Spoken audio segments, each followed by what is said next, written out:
Hello, everyone, and welcome to another episode of the Rams House podcast. We are celebrating episode 20 today, and we're celebrating the beginning of the playoffs. The season is over. The Rams have won the division. We now know that we are going to be facing off against the Vikings in the wild card round. Really exciting stuff. Your host here, Ethan, joined by my co-host Will and OJ. What's going on, guys?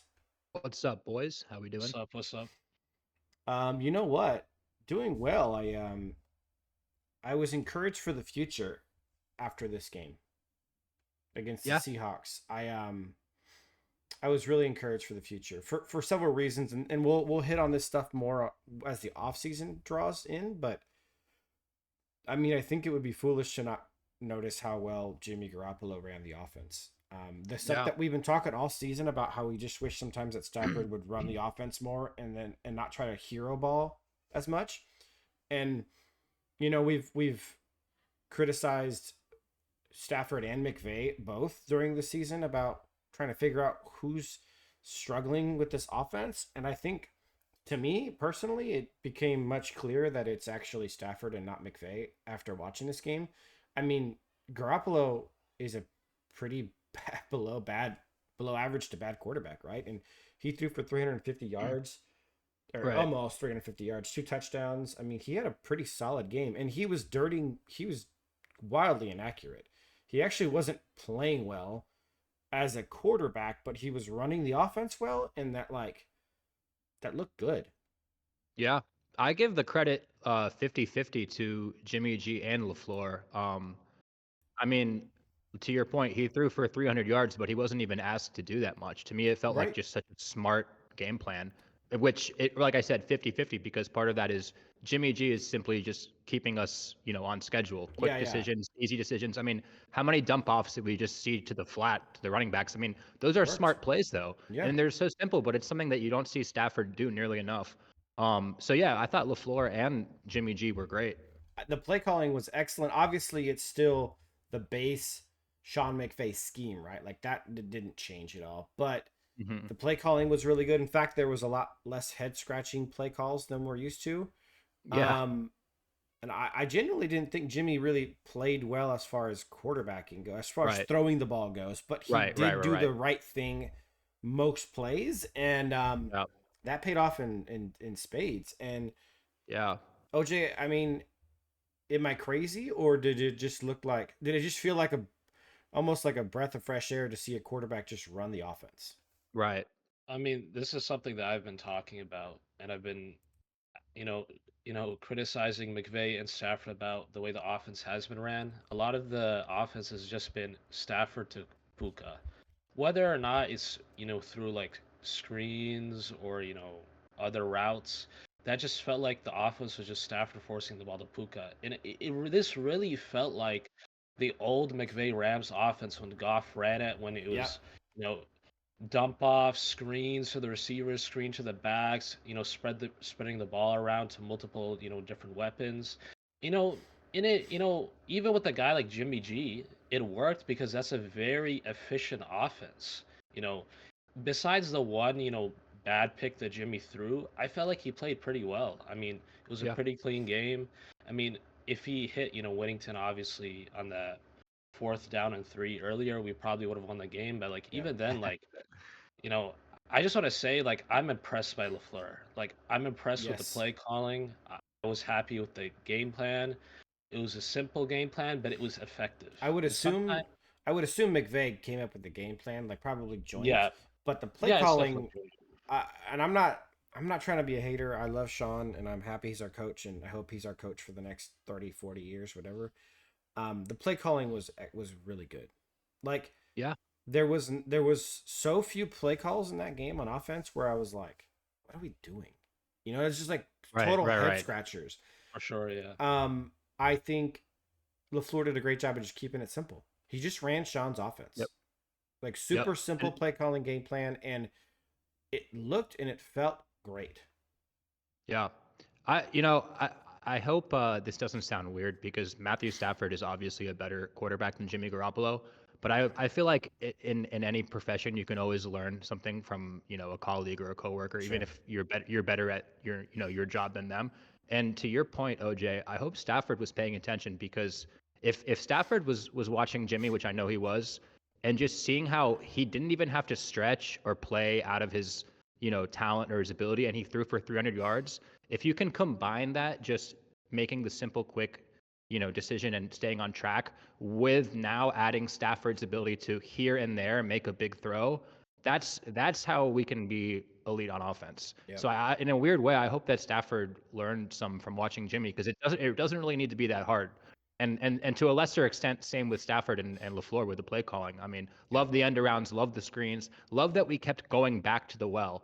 Like, there was a couple of series where it was screen after screen, but if it's not broke, don't fix it. So I think Stafford and McVay watching that could have learned a little bit, as strange as it might sound, and I hope they did. It is strange to hear that and to say it, but objectively, unequivocally, it's got to be true, right? I mean, it was Seattle doesn't have a bad defense. No, they have a pretty good defense. Very talented secondary, by the way. Extremely talented. And Jimmy just did a great job of making the right read and the right throw.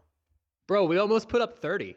I mean, we were right there at the 10, 12 yard line. We almost put up 30 plus points on Seattle's first string defense. I mean, 100%. With backup, it's crazy. With backups. Yeah, I mean, he was throwing to D-Rob and Tutu and sometimes Whittington, Tyler Johnson. The only starter was, like, I guess you could say Higgs, but Higgs hasn't played all season long.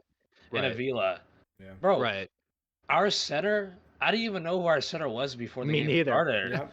Like, I was like, who is this guy? Is he just some guy off the street? Yeah, I don't know. Like, some guy I don't know him either.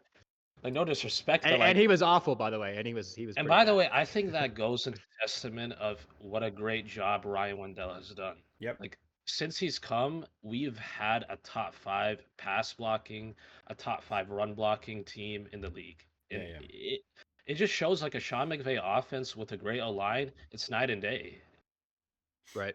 Yeah, it's interesting. Also, we can I rolled us into the Rams versus Seahawks recap here, but I thought Whittington showed again that he's an absolute stud. Yes. I know it's gonna piss a lot of our viewers out who are hardcore Kyren Williams fans, but the drop off between Kyren and Ronnie Rivers was minimal.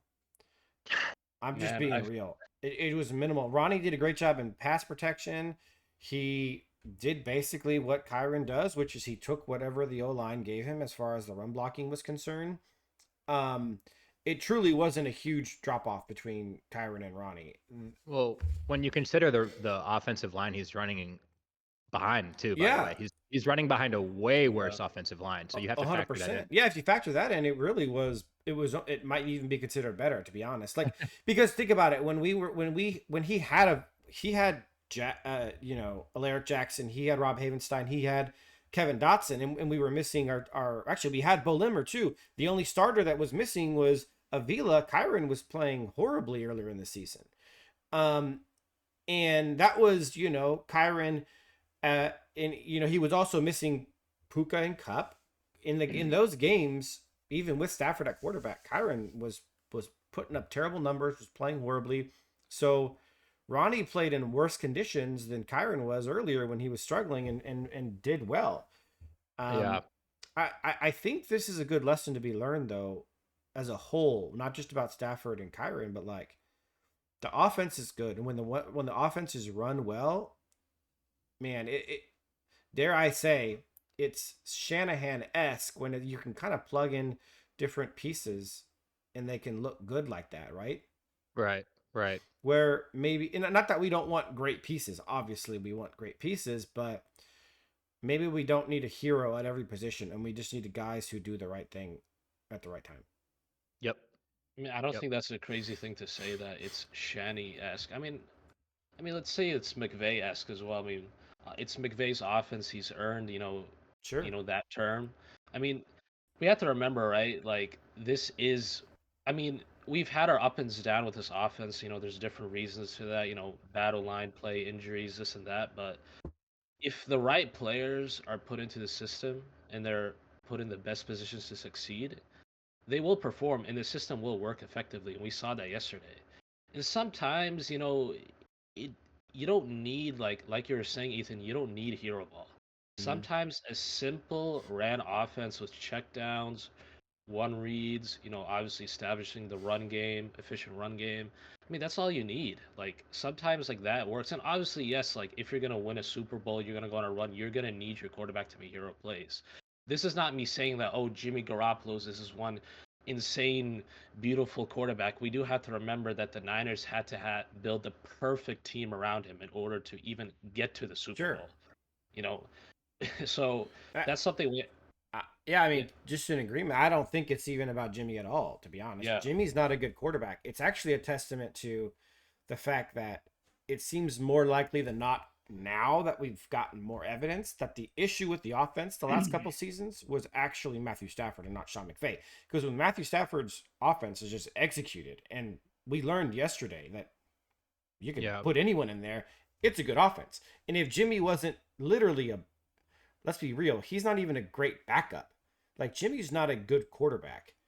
In any stretch of the imagination. If we had even just a remotely better quarterback in there, we easily put up 30 points, which by the way, how many 30 points games did we have this season? I don't think it was very Not much. many. I mean, we Right. had Yeah. one against I'm going to go look right Minnesota now. and Buffalo, Let's see. and then Let's take a look. So team, we scored two. We had two.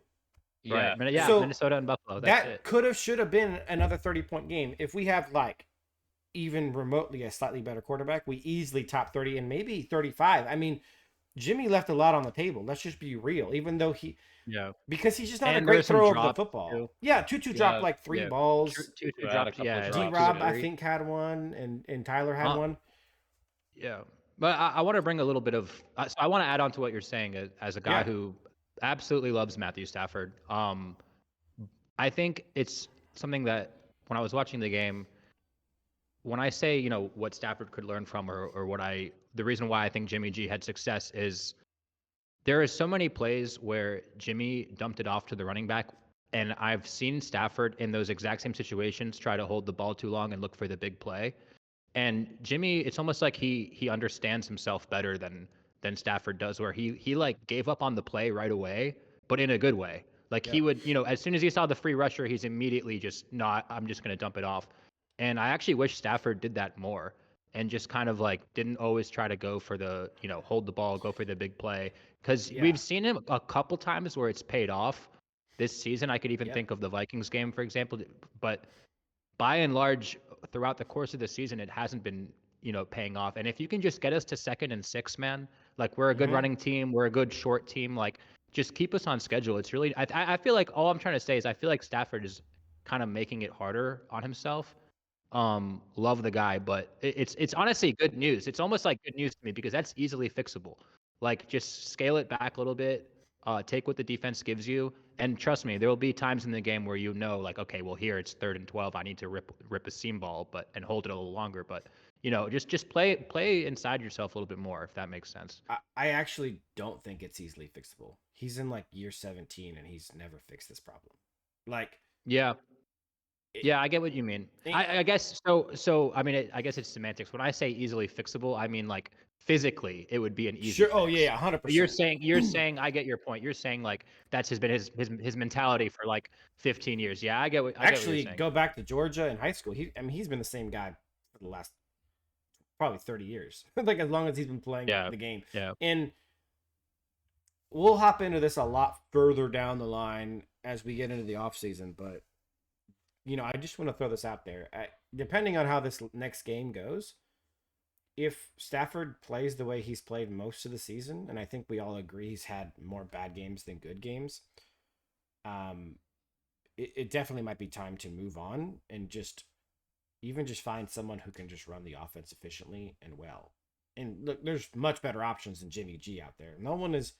I hope no one is taking this to say that Jimmy G's a good quarterback and we want him to be our future. It's the opposite. It's saying Sean's offense is still great. It's still effective. Yep. It just needs to be run. And what Will said about Will's whole point that he's making is not controversial in any way. Andy Reid, Patrick Mahomes, Tom Brady, Bill Belichick, the best quarterbacks, the best coaches in the NFL, that's their motto. Live to see another down. Make the smart play, even if it's not the explosive play. Make the right play. It's no different Yeah. than any other sport, whether you're talking about soccer or baseball or football. It's like there's a reason why in baseball they don't go for a home run every play. Sometimes they bunt, Mhm. Yeah. sometimes they purposely try to hit a single. They just try to hit a gap because that's the right play at the right time. Same with basketball. It's like Steph could just pull up from half court and shoot a three every game, but that's not the right play. And unfortunately, uh, I mean, even just the last 3 games specifically, and the last couple seasons, it just feels like we're going for a home run every single time we hike the ball. Yeah. And Yeah. like just to be totally real, let's look at the best offense in the NFL this season. It's the Detroit Lions, and the amount of Man. spreading the ball. Look, Yeah. Montgomery, Jameer Gibbs, Amon Ra, Laporta, or Jamison Williams. That's 5 weapons. They could go Yeah. off for over 100 yards any game. Any of the 5 guys. It is literally, well, what is Jared Goff doing? He's simply taking what the defense gives him. Right. He's going through his progressions quickly, finding the best Mhm. read and making it. And he's not worried about whether it's freaking and he's making highlight plays. He's just worried about getting the right guy accurately the ball, which by the way is one of the things that Jared's good at. He gets the ball to a guy in a position he can catch it and he can Right. In go. stride. Like Amon Ra, Cooper Kupp have both said the same thing. Like Jared throws one of the most catchable balls in the NFL because they can catch that and go without thinking about it. And Sean's offense looked like that with Jared too. To be honest, Yeah. Jared was always we had 3 1,000-yard receivers or almost did. We were really Yeah. close with Cooper Kupp. In fact, we would have if Cooper didn't get hurt. Cooper had like over 8 or 900, and then Cooks and Woods both hit 1,000. So Yeah. I think that's what McVay's offense looks like at its best. Yeah, and we have guys who can run with the ball. Like Like we know Cooper Kupp, I still think has Whittington. more in the tank than you think. Whittington, yeah. Tutu, hypothetically, if you hit Tutu in stride on a shallow cross, If he's he open, should be able yeah. to turn the corner and go. But the ball location hasn't been the best on the throws to No. him. Higbee even is actually Yeah. better than you think. With I the ball mean, in his compared hands, to like compared to Colby and Hunter, yeah, yeah. he can Yeah. move a little bit. Yeah. I mean, no, I totally agree. Like we have good weapons. yeah, we do. And Quorum as well, by the way, we didn't mention. Quorum, yeah. Kyron's horrific in the pass game. Dude, I Yeah. mean, but the point is That's why I didn't mention him, but yeah. But the point, yeah, I just wanted to throw out. But the point is, you're totally right. Like, I don't know if Stafford just doesn't trust the weapons, or he's just a gunslinger. He just wants to make the absolute most lights out throw every single play. I think that's just who he is as a player. I mean, what is this, his 16th year in the league? If Stafford was going to change, that's something he would have done as a young quarterback through like a developmental process. But I just think, yeah. No, you're dead on, and I no one wants to think about it, but it might be time to move on from Stafford. Yeah, we'll see after this playoff game. Yeah, we'll for discuss me, it like later. Yeah. there's been three great teams that we've played: Minnesota, Philly, and Buffalo, and he's showed up really well in 2 of those 3 games. So it's gonna come down to the playoff game for me. But the last thing I wanted to say about what you guys are saying about his mentality too is I was just thinking as y'all were talking, like for the first 10 years of his career, he played on mostly crappy teams, and he was always having to fight back, claw back, make big plays. Down 2 scores, down in the fourth quarter. So I feel like if for 10 years plus, he just developed that mindset where he's like always had to get the big play. And I think that's just a hard habit to break. I mean, like you said, it was even before the NFL, but still, like he's just always been that guy. So, well, we can talk about this forever. Let's move on to the offensive takeaways. I mean, simply, and we don't want to spend too much time on the recap. Obviously, we had mostly backups in, but I think the easiest, quickest takeaway from the offensive side of the ball is that it was just run efficiently. yeah. And it was crazy to see how good the run and the pass blocking was with the backups. Ryan Wendell is just a beast. Like he's just a beast. Yeah. That's our O-line coach for y'all. Yeah. One thing I also want to mention as well is that, we were talking about Jordan Whittington, right? Jordan Whittington, he had a couple catches. He had like a run as well near 100 yards from scrimmage. But another thing I want to mention as well is like, if we've seen how well Jordan Whittington has looked in special teams, especially as a returner. Yep. Yeah. He almost broke one. I think he got tripped up like right by the last guy. About a break. Yeah, the last guy tripped up, but he was gone, man. And I'll be honest with you. he exploded out of that return. Like I was Dude, honestly a he's bit faster like, than I thought. yeah, I Like, was what did he run? What was his 40 time? Because he's faster than his 40 time. I'm not sure, but Like Upper he round. would suggest. like I like jumped up the bit. I was kind of surprised, like man, like he's a faster than I expected. And I Yeah. try to think like, why is this guy not involved more in our offense, Oh, especially when D-Rob has been pretty much just ineffective and Whittington just didn't participate in the combine.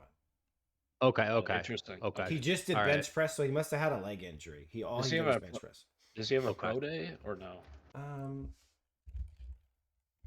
Yeah, I mean, like I was saying, like Whittington, like he's phenomenal. Like I'm not even just trying to like glaze him, but he seems like a guy who could potentially be like a great like after the catch, receiver.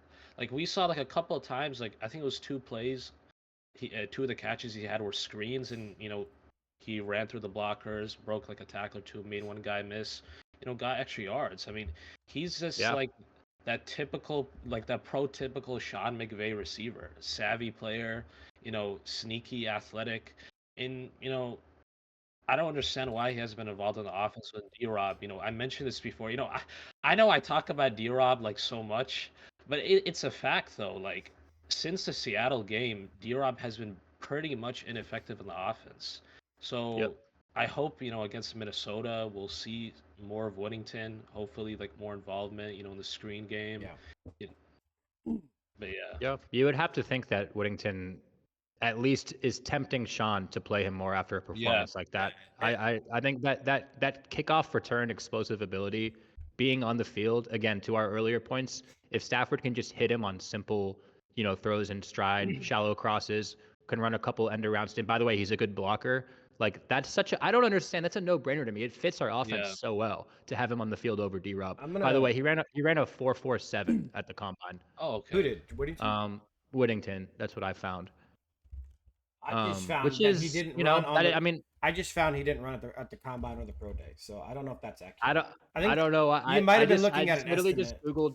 I literally just Googled Jordan Whittington 40 time combine, and it's saying, and it said 4.47. Maybe it's wrong. I don't know. One of those websites has estimations. I just read a story from Texas Sports Nation's page, and it said he didn't participate at either. Okay, I trust that more. It said that he ran a 4.42 in a workout. I'm not sure Okay. how accurate that is, Interesting. but yeah. Well, I either know- way, the guy is fast. He's fast. He Yeah, has, Yeah. he's fast, man. He's Um, faster than I thought. So, yeah, Whittington looked good. Blake Corum, the fact that we were so excited to see him play and he broke Man. his forearm after like 3 or Sucked, 4 man. touches is tragic. But you know what? He didn't get any carries before that either. It's kind of annoying. Mm-hmm. Which Yeah, is he why only it's got- even it's like Oh. he barely played and still broke his forearm. Before we move Like, on to the Whitting thing, I want to show this basically, and this is so. I'm gonna highlight some games, and you tell me what you see. Oh, I didn't want to highlight all those. All right, it's kind of messed up. But look at these two games that he had earlier in the season when guys were out. 97% of snaps, 92% of snaps. Both productive games. 6 catches, 62 yards. 7 catches, 89 yards. So the 2 games he got snaps, he was productive in.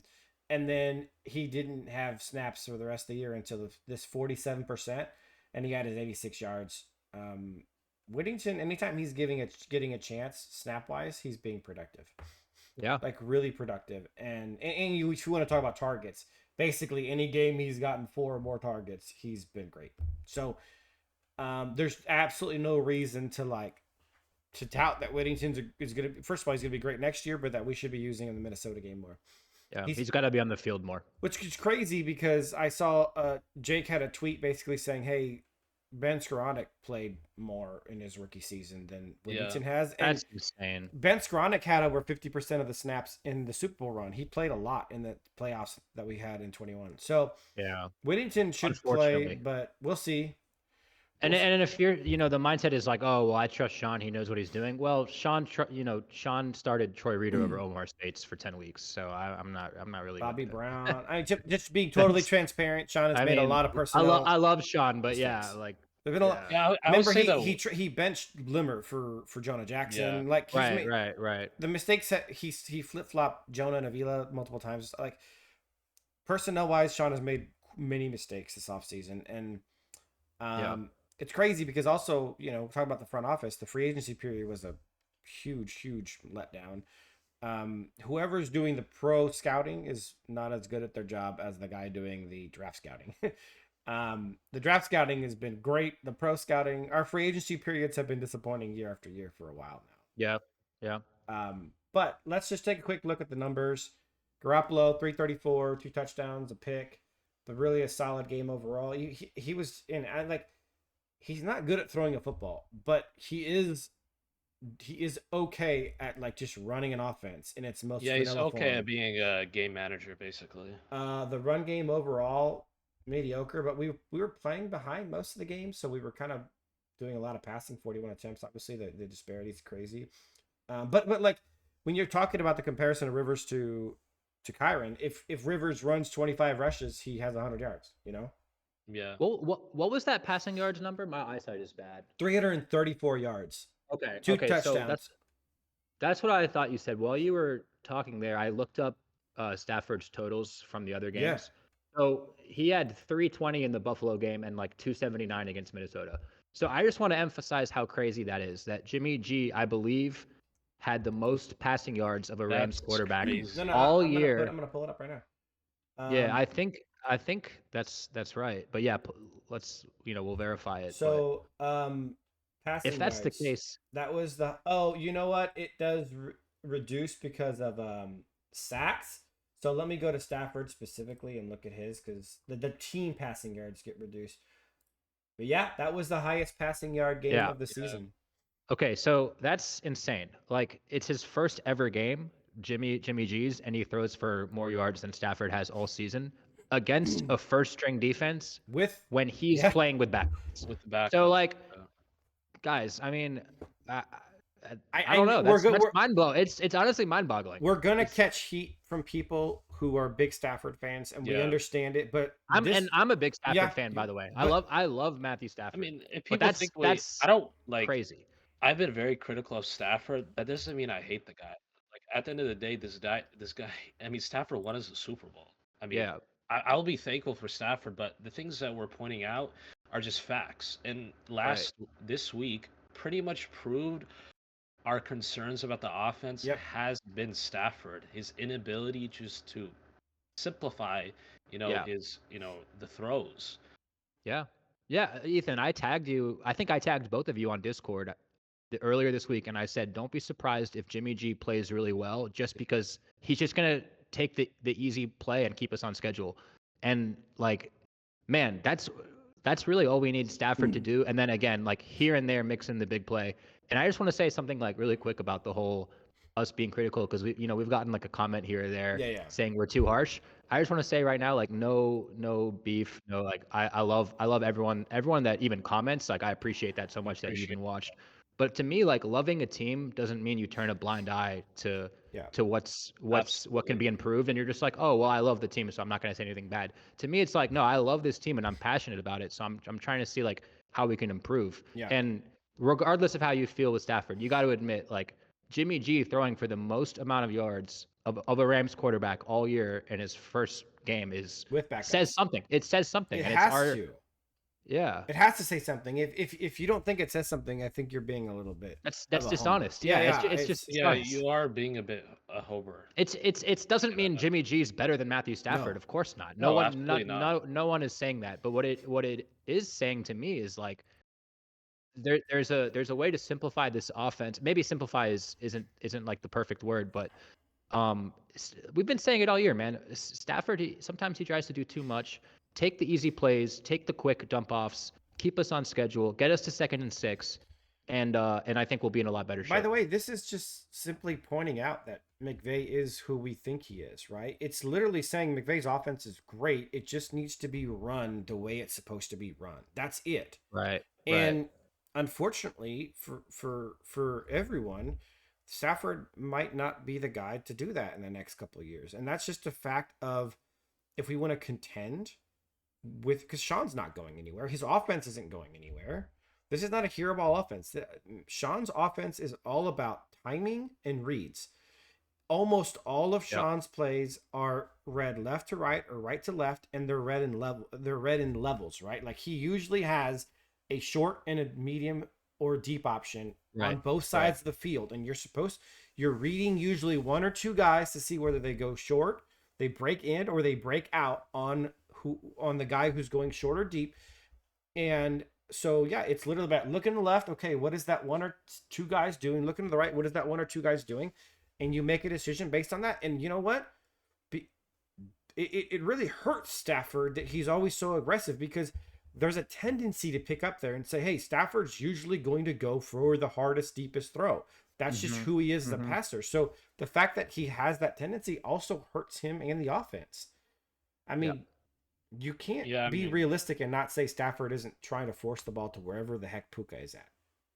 Yeah, I mean, I've mentioned this before. Like, I thought, like, because this season, like, typically, like, our offense felt like a lot of the plays were long developing, and typically McVay offense isn't like that. Like you said, that we have a lot of different, like, developing routes, short routes, intermediate and deep.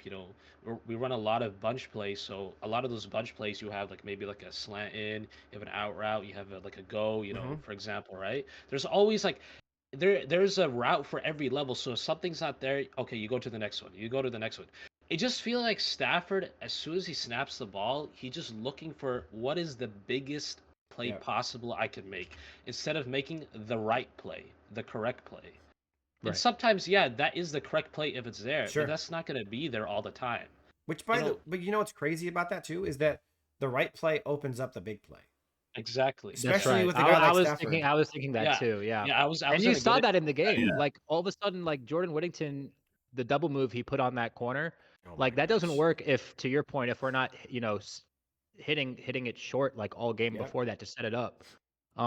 Like I saw receivers open downfield maybe more in this game than in most games all year too. 100%. D-Rob got open downfield. Yeah. So like, I was gonna say So I was gonna say the same thing. Absolutely. You got to make them defend the whole field, man. You do. That's textbook Sean McVay language. Make them defend every blade of grass. And they're really horizontally and vertically. They're really not having to do that right now. And no. Yeah. Well, we could go on this. Let's just. We don't want to take too long on the recap because we really want to talk about the upcoming playoff game. So let's go defensive takeaways. This will be a lot faster. I don't have much for this. Defense was not good. I mean, we let up 30 points. Our starters weren't playing full time, but they were playing quite a bit. I was pretty disappointed overall with the defense as a whole. I was pretty happy with Braden. Braden was all over the field. He was making plays. One takeaway, you know what? I'm going to save it for the stock up, stock down. But we were all pumped up about 3 straight games under 10 points or whatever stat that was. How many points was it? It was 30. Yeah. 30. No. How many points did we let up the 3 games prior? Remember it was like on average. On average or like in total? I know it was 6, 9, and then 12. Yeah, 12. No. I'm not good at math. But... No, it was 6, 9, and 9. So that was the thing, right? We said, 6, 9, wasn't it first time in NFL history, because there was these 3 games, that a team allowed less than 10, or maybe in a long time. First time in a long time. It was in like years. It was multiple years. Yeah, I don't think it was NFL history. Everyone was all, oh my gosh, this defense is becoming elite, and we were like, there's been some teams playing really poorly against us, and there was weather conditions. So let's not go crazy about it.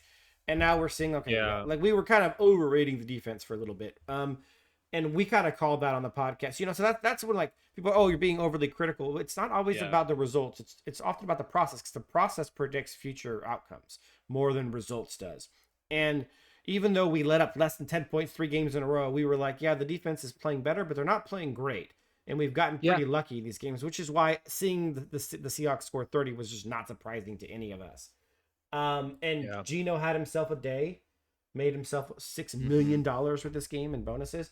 The running game wasn't bad at all, to be honest. It was pretty solid. 126 yards, 5.3 yards a carry. They had had an overall decent day. I would say defense wasn't good. Yeah, it's hard to judge it, obviously, with kind of we were rotating guys in and out, backups in. But some starters were in. I don't know. It's It's hard for me to. What I think it was is that it really exposed the weaknesses of our defense. Because what is the strength of our defense? It's our pass Probably rush, our front right? four. Yeah, our Yeah, front and four. our pass rush only came in on certain Yeah. pass rush down third and long, maybe second and long. And I checked the snap counts. I think it was only like 10 or 11 or 12 times they came in like versus Fisk, Yeah. Kobe, and Byron. So it was very minimal, but I feel like, if our pass rush doesn't get home after like the first two, Exactly. 3 seconds, we're any offense is gonna pick up whatever yardage gain is from like I 1 agree. to like 20 plus Yeah. whatever it is. It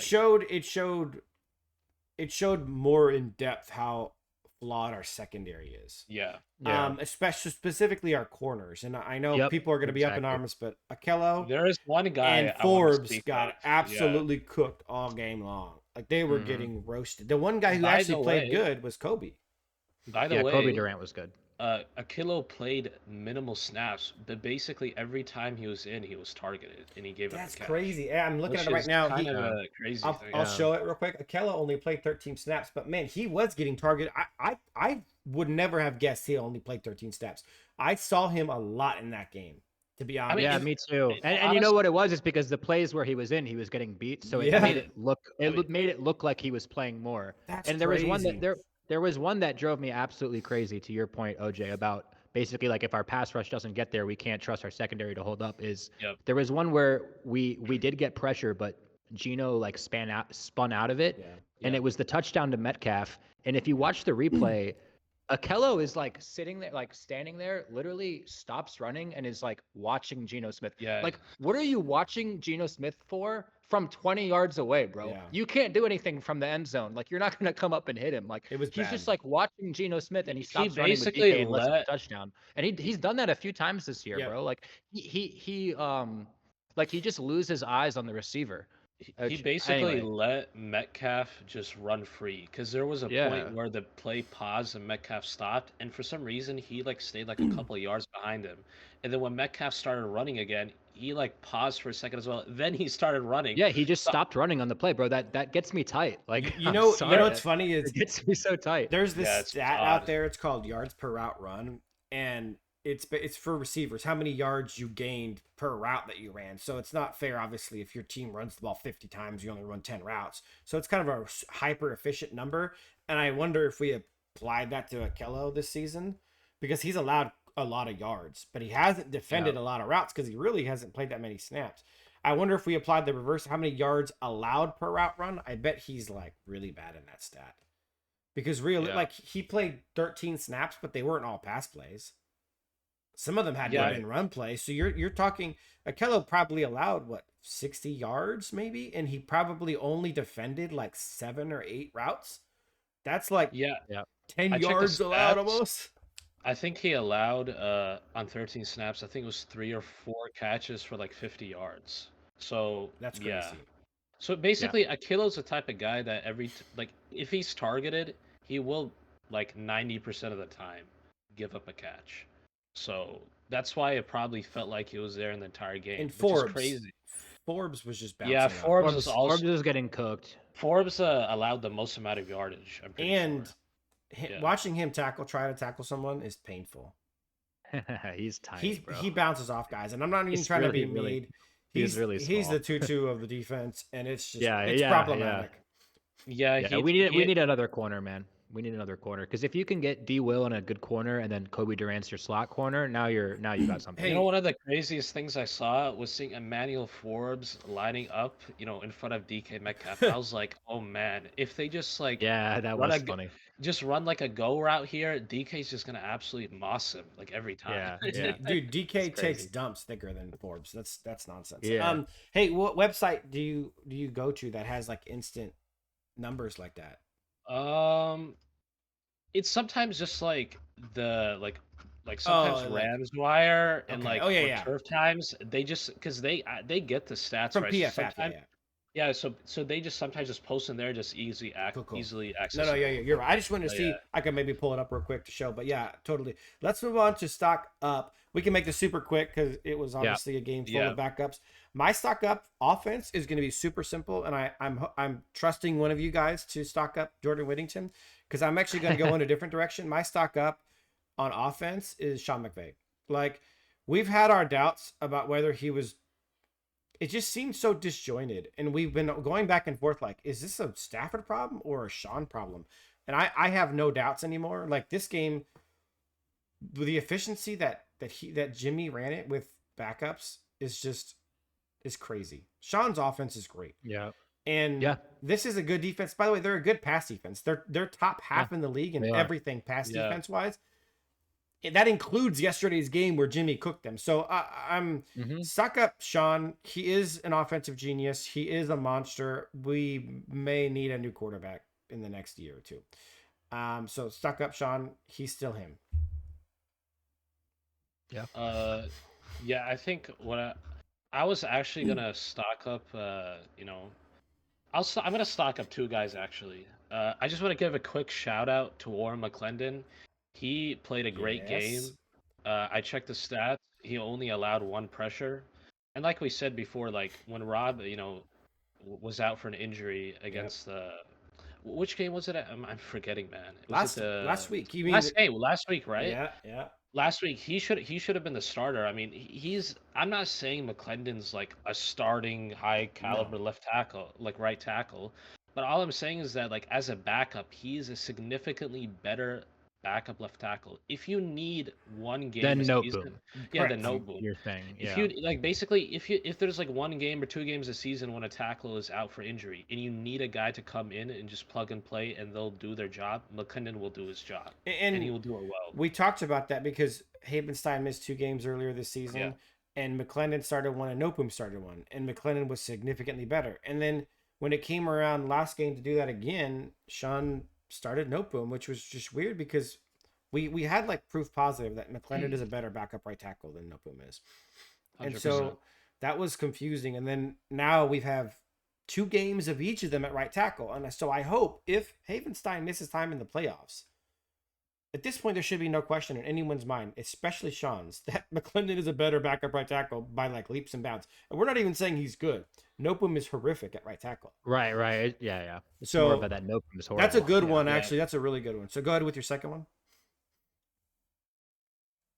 Oh, yeah. So my second one was going to be LaFleur. I mean, I talked about him earlier today, but listen, like, actually, I'm going to talk about this in the offseason recap because this is going to be pretty much a hot take. I'm going to save it for them, so I might blue ball some people. I know exactly what you're going to say. So yeah, I'm excited. You know what I'm talking about. Yep. But all I'm going to say is that, look, him and McVay, they probably came up with the game plan, but he is the guy who was calling the plays. So I'll give him credit. He called a clean game. It was a simple game plan. Obviously, it's Jimmy Garoppolo, so you'll have to cater to what his strengths and weaknesses are. So, screens, trying to establish the run, quick passes, getting the ball out quickly. And look, it was effective. I would argue that was the best called game from the Rams on either side of the ball all season. I don't disagree with It's up there. Yeah. I mean, there's an argument to be made that like the Buffalo Bills game was phenomenal. Right. Vikings. It's easily top 3. Yes. It's absolutely a top 3. It's probably top 3. I would put probably Buffalo 1, Minnesota 2 in this 3. Yeah, but you got to remember it was Jimmy G with backups. Right. So like there is that factor, right? So it's like the talent level. You could argue it's one, because of that reason. What and there was not a single play yesterday where I was like, that was a really horrific play call. That was dumb. What are we doing? Like there wasn't one single one all game. Man, you know what I loved about it too is we talk about like when we have all our pieces, we have Puka Nacua, we have Cooper Kupp, and it's like, why isn't this player being used? Why isn't this player being used? Like we have Cooper Kupp and he's barely doing anything. To me, this was like the opposite, where I feel like we squeezed like every single like Whittington, you got to see the full arsenal of what he can do. Demarcus Robinson, he had his, couple big plays. Tutu, if it wasn't for the drops, he would have, had a good game. It was like we utilized all our personnel so efficiently. Like everyone got to agree. contribute. It's like the opposite of when our starters are in, which is frustrating. I hope we can put to bed this re-signing Tutu nonsense. By the way, I hope as well, like because I remember last week we discussed a lot about like what's happened with Cooper Kupp and his involvement with the offense. I hope people realize and they understand what we're talking about now with the scheme and the schematics and the play calling. And also Matthew Stafford, of forcing the football and not spreading it around to what's available to it. Hey, I have one crazy thought real quick before I forget that I kind of came up with earlier. But like, I was thinking about the offseason, and we'll talk about it more then. But I had this idea of like, if we can't go get a premier tight end, of keeping Cooper Kupp, going to get a guy like Tyreek Hill who wants to be traded now, or T Higgins or somebody of that nature, and going 4 receivers and no tight ends, and having Kupp play more of a tight end role. Because he already does blocking. He already does chips. I'm dead serious. Think about it. He already does tight end stuff. What is block? He blocks. He can damn near block like a tight end. Exactly. But he's playing in line anyways. It's like having a second slot, but he really can do the majority of the tight end responsibilities. If our tight ends aren't really giving us a lot, and he's not a big drop off blocking, because he does a lot of chipping, he does a lot of run blocking already. Like I think that's actually low key a smart thing. Then we can play, either Tyreek Hill or Higgins, Kupp as the tight end, second slot, Wadington as the slot, and then Puka on the other side. That's actually pretty sexy, I think. So, anyways, just side note, who's your stock up offense, Will? I'm gonna go quick with 2, and I'm not gonna have a stock down, so I guess that'll make up for it time wise. But the first one is gonna actually be actually I'll start with Jordan Whittington. I mean, that one has to be said. Yeah. Like, for all the aforementioned reasons, I'm not gonna repeat myself. He obviously, if you're watching the game, you saw he had a great game. He's great after the catch. He had the nice kickoff return, which I know is an offense. But I think in short, he proved that he needs to be on the field more, point blank. My second one might sound a little weird. I'm stocking up Ronnie Rivers because, I mean, I used to like laugh about Ronnie Rivers. Like, this guy is like a decent. He's decent. He's probably better than I gave him credit for. He's a decent little running back, and the reason I'm going to stock him up too is because Blake got hurt, and so now all of a sudden, like, this is he's going to get a couple touches in the playoffs. Like, Ronnie Rivers is going to catch a couple balls and get a couple carries in the playoffs, and I think I can say I trust him a little bit more than I did a few days ago. So I'll give it to Ronnie Rivers. I'm going to real quick just throw in quick because he deserves it. Stock up Ryan Wendell, but he can make water out. He can make wine out of water. Like he's making miracles happen out there. He played a second string offensive line, and it actually looked like a top 10 O line in the NFL. Like, they were good on the run and the pass game. Really impressive. That means his schemes, his blocking techniques and his blocking schemes are just really, really good. Yeah. And I also think Jimmy G helped out the O-line by playing so quickly and being willing to just concede early in the play and say, nope, I'm dumping it off. But absolutely. Totally. And that's, yeah. All right. Stock up defense.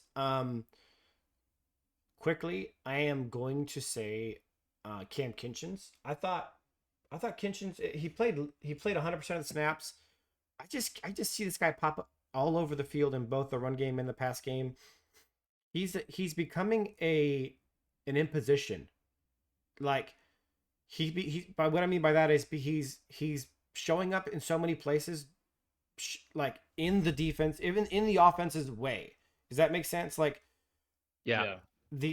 I feel like offenses have to like think about him when they're playing because he just is around the ball so often on both the run and the pass game. Really impressed with Kinchin's growth, and he's much better in the run game than I thought he would be, especially this early on. So stock up Cam Kinchins. Yeah. Okay. I'll go. This is my stock up is going to be a guy. I mean, he's not a starter, but is a guy that I'm more high on than others because I see like potential in him, and he does have some athletic ability. Jake Hummel.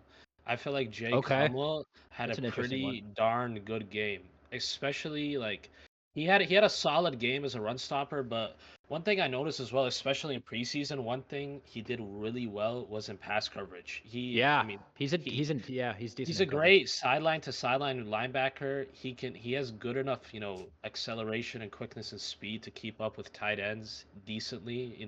Even with receivers decently. If it's like just crossers, in the middle of the field, or just quick slants, or just out routes, or covering the flat with the the running back. I just feel like he.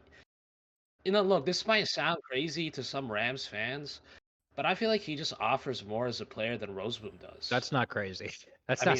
It's not crazy for us, but a lot of Rams fans think that's crazy because Roseboom's been a starter. But I just feel like Humble's just been given a lot of the short end of the stick and not given a proper opportunity.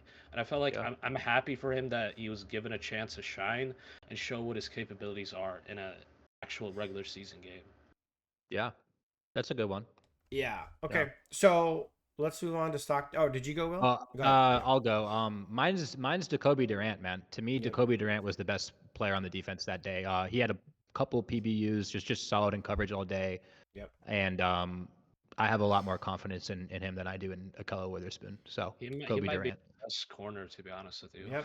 It's true. By the way, just real quick on him, can he only play slot? Like, could he be our just outside corner he alongside gets- with D Will, or is he just The too issue, small? He just the gets issue is that overpowered. when yeah, he he's does too that. Yeah. small. I mean, think Yeah, of like that's what I figured.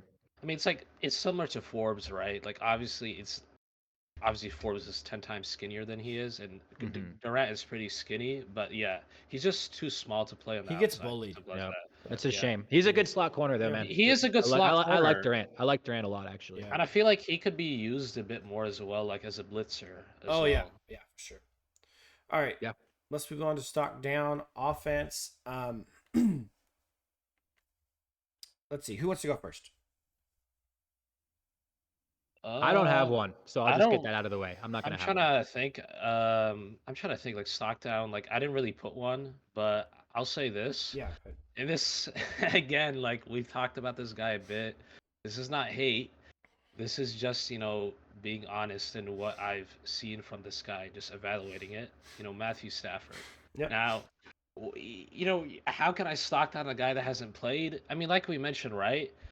The way that Matthew Stafford has played, right? Obviously, the inaccuracy issues, the forcing the ball, but just Matthew, I know you're probably not going to hear this, but like, man, just make it simple against Minnesota. Sometimes, yes, you'll have to go for the big play. It'll be 3rd and long, that will be available, but sometimes, just going for the quick check down, going for the quick slant, for the quick out, for the, the quick curl, that will set us up, better, in a drive. Let's just think of it, for example, right? Okay, 1st and 10.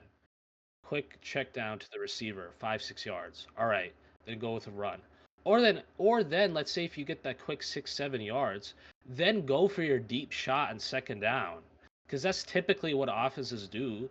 Is let's say if they get like a 8-9 yard play, it's like second and 1, they'll typically go for a deep shot because it's 3rd and 1. They can take that risk. Right. But yeah, Stafford is my stock down. It's more of like just like I hope Stafford just like learns and sees what Jimmy did and just tries to implement just a small minuscule part of amount it. of that. Just a part of it. Yeah. Right. I am going to stock down the same way I've been doing all season, regularly, except for I've been saying all season, stock down Sean, Stafford, Kyron, because they weren't as the trio, as the All-Pro running back, the Hall of Fame quarterback, and the Hall of Fame coach. The offense has just been disappointing all season long, right? Like we've been talking about that.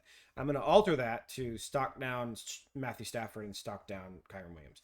And the reason why is because with Kyron, I thought there was virtually no drop off between Kyron and Ronnie Rivers. I just thought overall play style, the way Ronnie hit the holes that the offensive line produced huge holes and ran in and fell forward on his tackles. Now maybe Kyron falls a yard or two further, whatever, but for the most part, I thought there was just not a huge drop off between Kyron and Ronnie.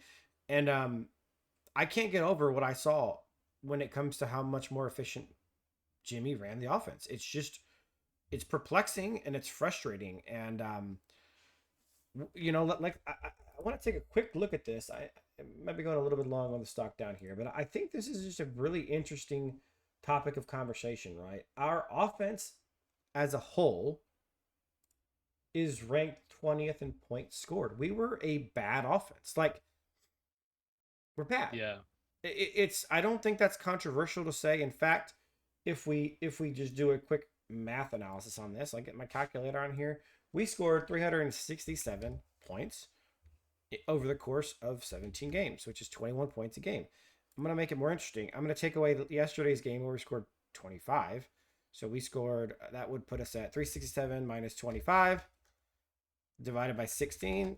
21.3 points a game is what the Matthew Stafford offense put up, which is probably in the bottom 10 in the NFL as a whole.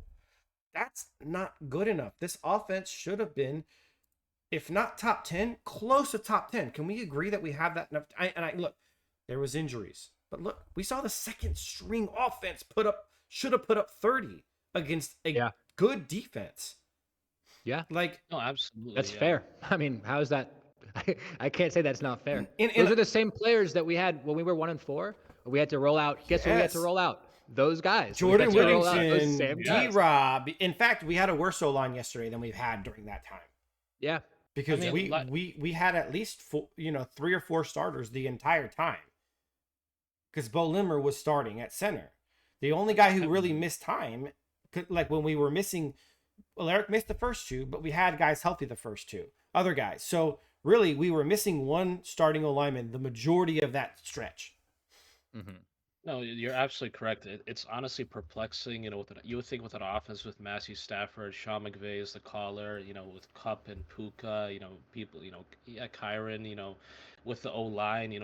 This should be a top 10 offense. And like we said, I'm not going to go too much into it because we've already discussed it. But like I said, yesterday's game just proves to the fact that Matthew Stafford has been the issue in why this offense has been a bottom 10 offense in the league. Just his inability just to make it simple. He just makes it harder on himself, like Will mentioned earlier. Listen, we'll go into the the Minnesota preview, but this is a lot of the stuff we've been asking for the entire season. Specifically, I've been asking for. Just simplify the offense. And just stick to the game plan. Listen, big throws will be there, big shots will be there. In any offense, that'll always be the case when you have guys like Puka and Cup. But take the check down, live for the next down. You don't have to force a ball, and then it ends up being a pick. And then look what happens. Loss of possession, we end up losing the game. Live for the next down. I want to just finalize hammering this single point home because it's the biggest takeaway of the week. With this evidence. Okay, we scored 26, only 1 point more against Seattle in overtime. So it took an extra period to score 1 more point than we did. Now, this is against the same team. In fact, I'm going to iterate the fact that Seattle in this game was missing multiple defensive starters. You guys remember that? Yeah. Their first round pick was out. They had like 2 or 3 guys out on the D line, not even including the rest of the defense.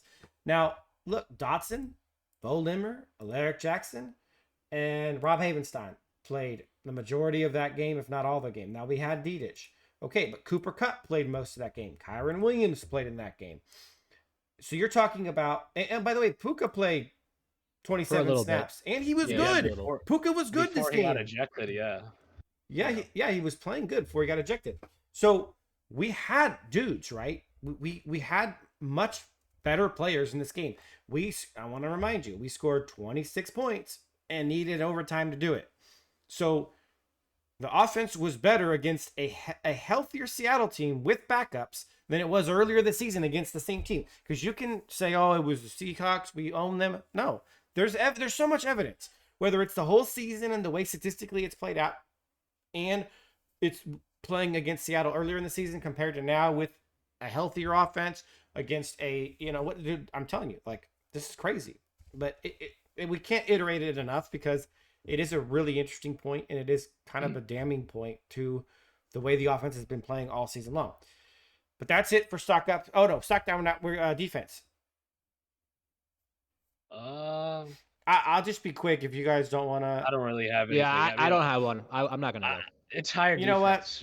Yeah, I mean, what else is there to say? It's hard to it's hard to pick one for this game. Yeah, I was just gonna say stock down to Bobby Brown. I thought the best part of our defense on the front seven was actually Tyler Davis and Gallimore both were getting double teamed and getting pressures and getting into the backfield repeatedly, and I was actually really impressed with both of them. There was a play, actually Gallimore like exploded through a double team, and they actually ran it for like 20 yards, but the explosion was really nice to see. He missed the tackle on Charbonnet in the backfield, but like he blew up a double team. It was really nice.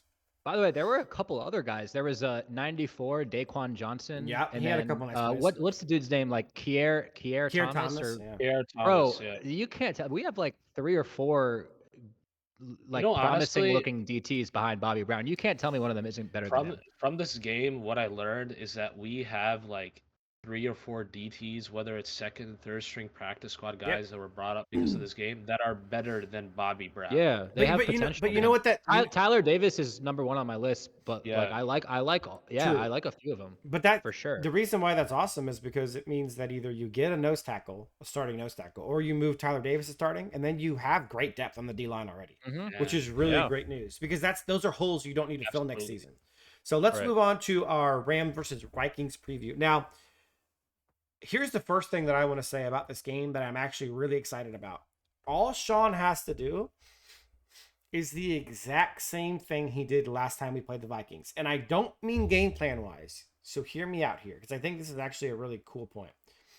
Last time we played the Vikings, the Lions had just beat them. In fact, I think it was actually the week before, right? And you remember we came on the podcast. Do you remember what I said? I said the Lions exposed some weaknesses in both the Vikings offense and the defense. We need to exploit those same weaknesses. Guess what happened? Sean did that. And now the exact same thing happened, but it was a totally different game. The Lions came in with a completely different game plan, but they especially exposed defensively. Yes, and they exposed 2 completely new weaknesses in the Vikings offense and defense. And all Sean needs to do is come in and do the exact same thing he did last time, which is to basically copy what the Lions did. The Lions gave you a blueprint on how to beat this current Vikings team. If we that was great, man, that we got that right before. We got some great film right before our game. And again, now here's the second thing. When you're talking about the advantage, they're always saying, oh, they have the advantage of having seen that team earlier this season. Who gets the advantage in that situation? The better coach does. And the better coach is Sean McVay. And so what I wanted to say is I want to real quick break down what Lions did defensively, because that's the big thing that you were talking about. It's actually brilliant, and I'm not a big fan of Anthony Glenn, but this was actually a great game plan and a great scheme. Dan Orlovsky breaks it down a bit more. So did Baldy. They broke down some of these things that I saw on Twitter. Basically, Justin Jefferson, because he is a primarily heavily deep threat, right? They had a guy on him, Amik Robertson, who, by the way, is a very underrated corner, but he's not a great corner. He's not a Justin Jefferson shadowing corner, but they got a guy who they know is sticky and annoying in Amik, and he shadowed him all game long. He was on him, I think, literally almost every snap. And then they got one of their safeties, whether it was Brian Branch or Kirby, and it switched based on the sides. Kirby and Branch tend to stick to their sides, and they vertically bracketed Justin Jefferson, meaning they had a safety covering the deep area of the field where Justin Jefferson was at, and they had a guy. By the way, the Lions played 69% man. It's the highest of any team in the entire NFL this season. So it wasn't just the highest for the Lions; it was highest by any team.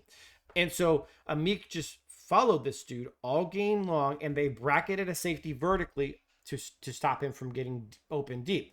It worked literally all game long. Then what they did against Jordan Addison, who's more of a Cooper Kupp, Puka type horizontal guy who runs slants, crosses, outs, ins, right? That's his kind of ball field, is they actually did the same thing. Terrion Arnold was on him most of the game till he got hurt, and then they brought in somebody else to get him.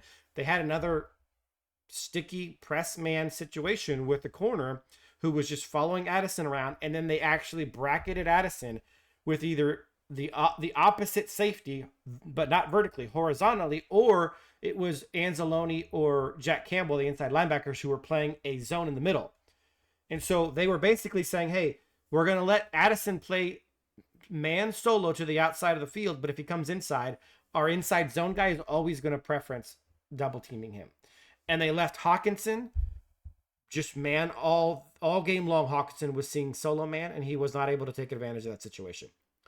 And so they just said, hey, Hawkinson can beat us. We're taking Addison out. Right. We're taking Justin Jefferson out. The run game can beat us. So can Hawkinson. But we're taking these 2 best weapons out. It was a beautiful game plan to watch. And then what they did was they said, we don't think that Sam Darnold's over this whole seeing ghost things. We're going to blitz him a lot and see how he does with that pressure. And boy, did Sam Darnold crumble. Yeah. He was absolutely seeing ghosts. This guy, Baldy did a breakdown of the red zone plays, and This guy missed wide open receivers in the red zone like 8 times. It was actually painful to Oh, watch. dude, he was bad, man. missing Yeah. left and right, bro. It was He had crazy. Justin Jefferson. So he had Justin Jefferson twice, and then he missed Yeah, back to Addison. back. I know, and I mentioned this in the Dude, Discord as well.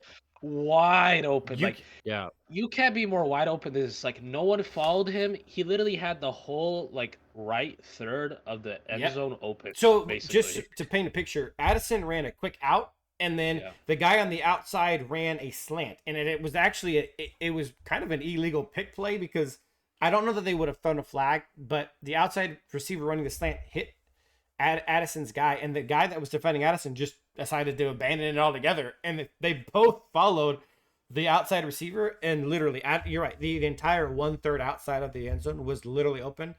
And it actually looks like Darnold is looking that direction Yeah, he and looked doesn't right throw at it. him, and he doesn't throw it. Yeah, It was odd. mind-boggling, but like, look, we got the fearsome foursome, boys. Like we can pressure Darnold. What I want to see is more exotic blitzes. This is what they did. Branch was blitzing, Kirby did some blitzing, the slot corner did some blitzing, the inside linebackers did some blitzing. It wasn't just like standard, like, oh, we're gonna blitz Hoyt because he's 300 pounds. Like, no, I want to see Kobe Durant blitzing. I want to see Cam Curl blitzing.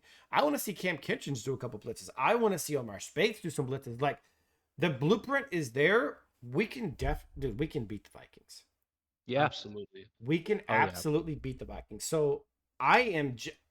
It's like playing into our hand, dude. Darnold's. I think one of the main reasons why Darnold sucked and then is good is because he's a big time confidence guy. If he's confident, he can throw the ball around the yard. When he loses that confidence, he melts, bro. And I think his confidence is low right now. We need, honestly, I don't even care if we let up a touchdown the first drive.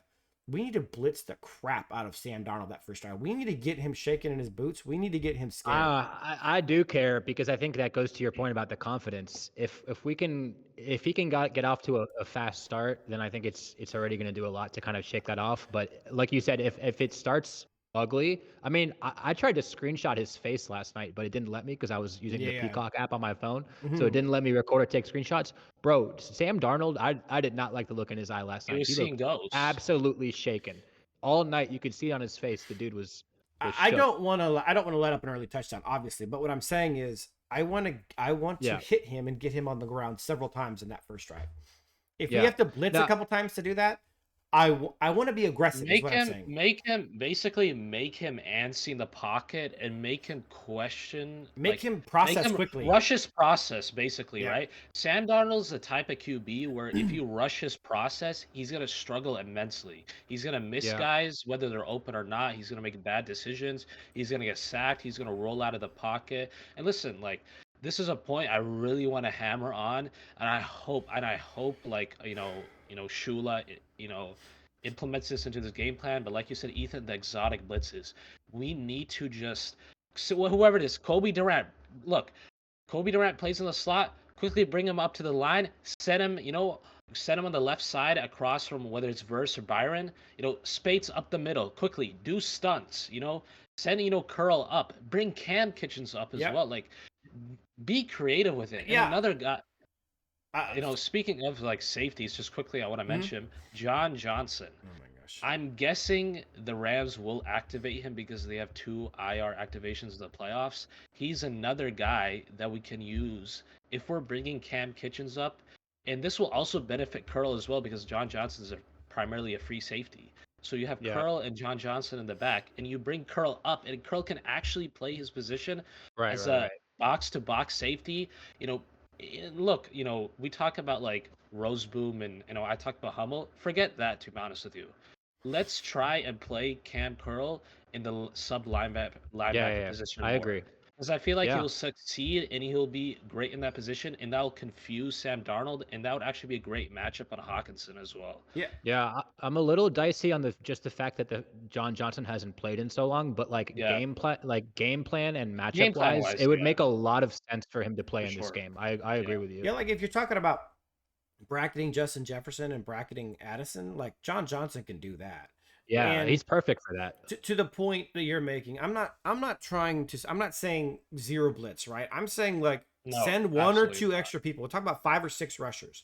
We're not going crazy. I'm talking about 5 or 6 guys with some level of regularity, because we really realistically we have a great D line. We have a better D line than the Lions do currently. We shouldn't require more than 5 or 6 to generate some heavy pressure on Sam Darnold. In fact, I believe you sent this to me earlier, OJ, and I want to bring it up here.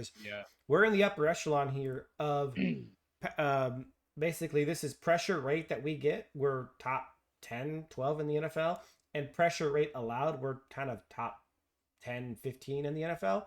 So good protection, good pass rush. That's what the Rams are bringing right now, as we've talked about how great we've been in the trenches.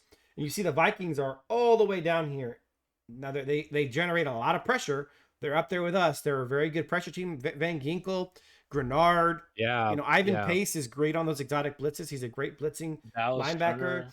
Yeah, Right, they've Dallas got a stable of great pass rushers, but they're also bottom 3 in the NFL in pressures allowed. We need to make Darnold.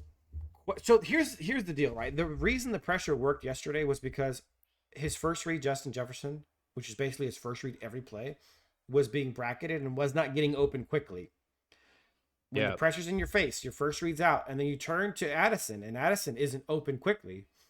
And yeah, maybe those guys get open, especially on us. We don't have as good a secondary as the Lions do. Then and there's pressure. Your first read's not there. Your second read's not there immediately. And there's pressure in your face all game long. Darnold's going to melt, bro. He's going to melt. By the way, I just want to add on to that point quickly and just prove it with a fact of why that's true. If we remember when we played them earlier in the season, when did Justin Jefferson get a majority of his yards?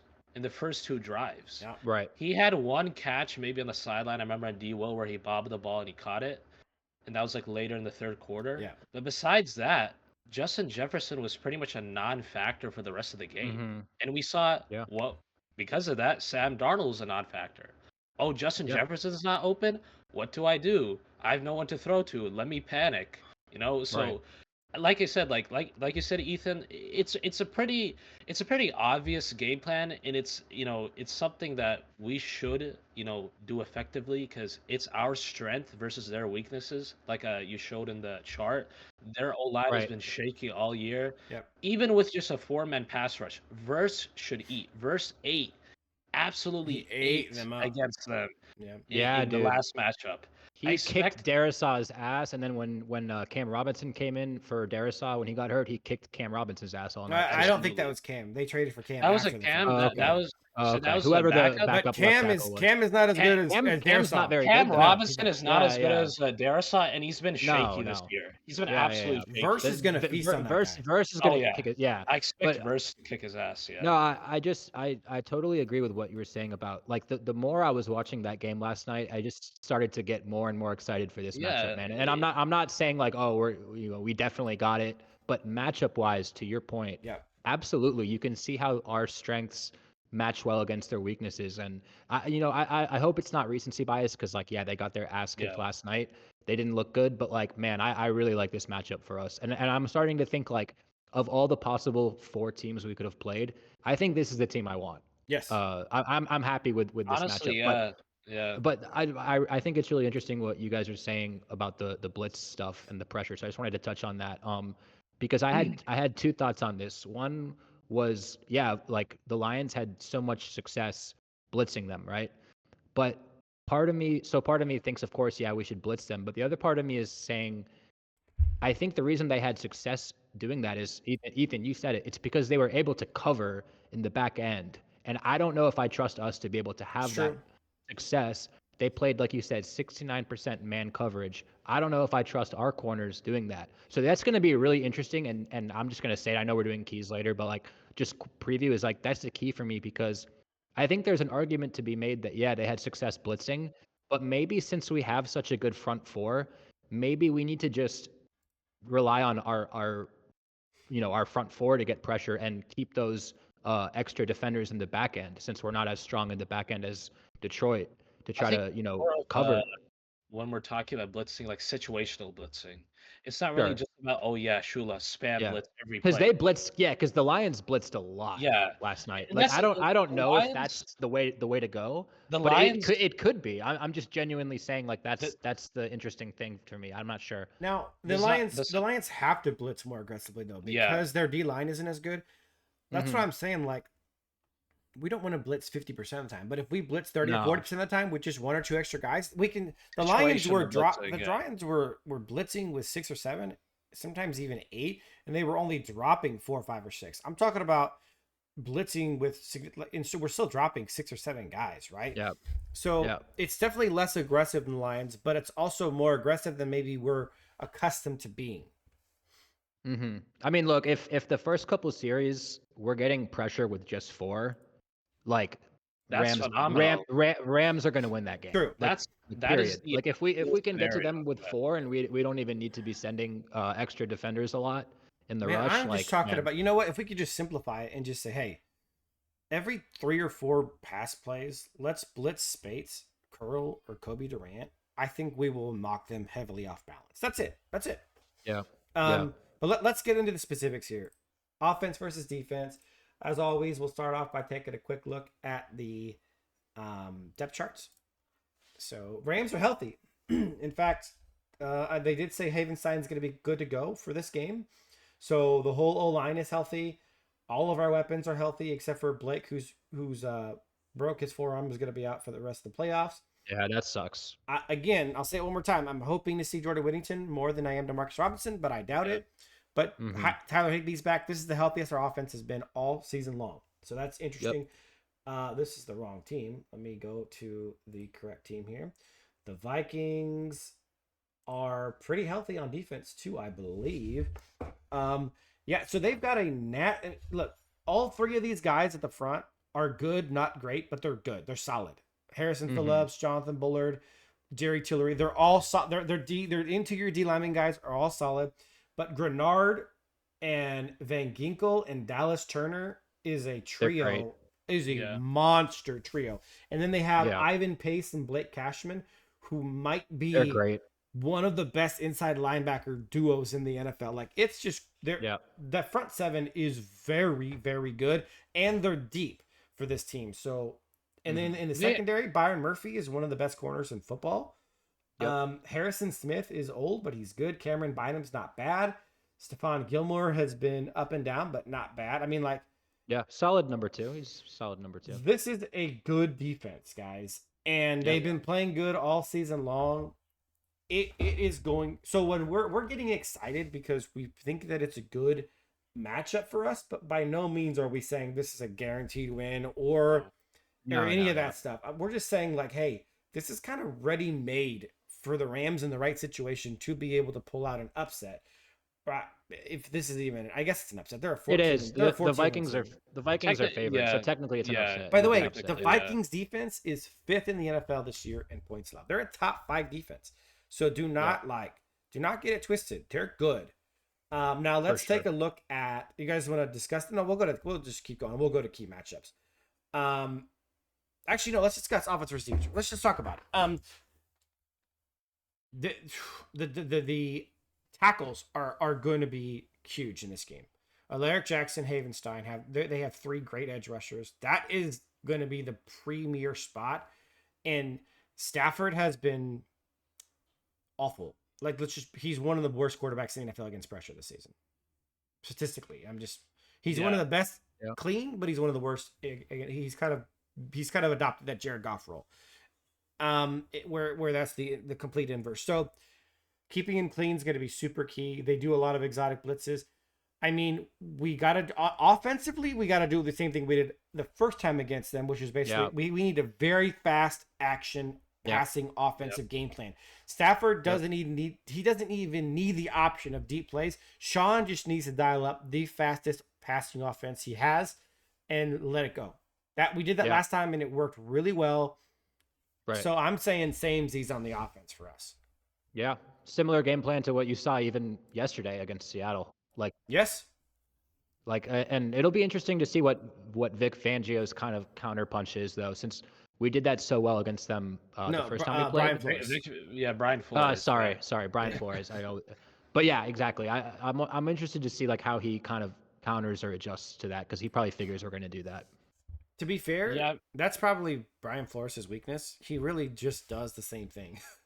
Yeah, I mean, I Or- don't think he's gonna really change up what he does. Like he lives and dies by Yep. that, heavy blitz defense. I had the same, I had basically the same thing as Rams house. Like, I mean, as Ethan, just quick passing game. Like I said, Yep. our best offensive performances this season against Minnesota, second half against San Francisco in week 3, against Buffalo last week. I mean, this week against Seattle have been a quick passing game, and we're gonna need to do that when they're sending 7, 8 guys. And Yep. Yeah. so like I said, dial up the screens, Puka, the cup, the quick outs. Sean McVay, needs to call very much like a quick passing game offense, like you said. Yeah. Totally. Jordan Also- Whittington, by the way, fits that game plan So Exactly. so well. good. So, like, please put him on the field. I feel like if we use Jordan Whittington correctly this game, he could have. He could a be the phenomenal MVP of the game. performance. Yeah. That's not Yeah, even he could be the hyperbole. MVP. Yeah. Yeah. Yeah. All right. Because they're not going to pay much attention to him. So, yeah. Totally. Let's move on to the defense versus the offense. We'll spend a lot more time in the key matchups and keys to victory. So let's just kind of cover this quick. We're fairly healthy. John Johnson the third might be back. That's really the last guy. I mean, besides that, we're Yeah, healthy. we're healthy. We're extremely healthy. I'm hopeful. Now, this is one thing I want to see. I want to see Fisk really play 100% snaps. Like I know he's been kind of getting subbed out and rotated, but Fisk is proving to be an absolute unit, an absolute weapon in the defense. I hope he doesn't play 40-50% of the snaps like he has a lot this season. Like, just it's the playoffs, Yeah. man. You're not Yeah. saving him for nothing. Let him go. Also, Tyler Davis has been far and away our best nose tackle. I hope he gets more burn there. But but that's pretty much it. Now the offense for Minnesota is healthy with the exception of obviously the left tackle who's out, Right. Dershaw. But they got Justin Jefferson, Jordan Addison, Jalen Naylor. That's been their top 3 guys all season. Hawkinson's healthy. Obviously Darnold's healthy. Their running backs are all 3 healthy. So they're really pretty healthy. It is not an awful O-line, but it's not a great O-line. So having kind of gone over that, we really spent the majority of the preview time talking about how to attack this offense, bracketing Justin Jefferson. Yeah. Look, Aaron Jones is not the same player he used to be. He also tied for the league lead with Kyron in fumbles. So there's a definite opportunity to punch the ball out there. I think we need to really simplify this game. Bill Belichick style, take away what they do best and dare Sam Darnold to beat you another way, dare Aaron Jones to beat you, dare Hawkinson to beat you. Like, take away Justin Jefferson primarily, then take away Addison secondarily, and then if you can beat us with the rest of your guys, good job, great job.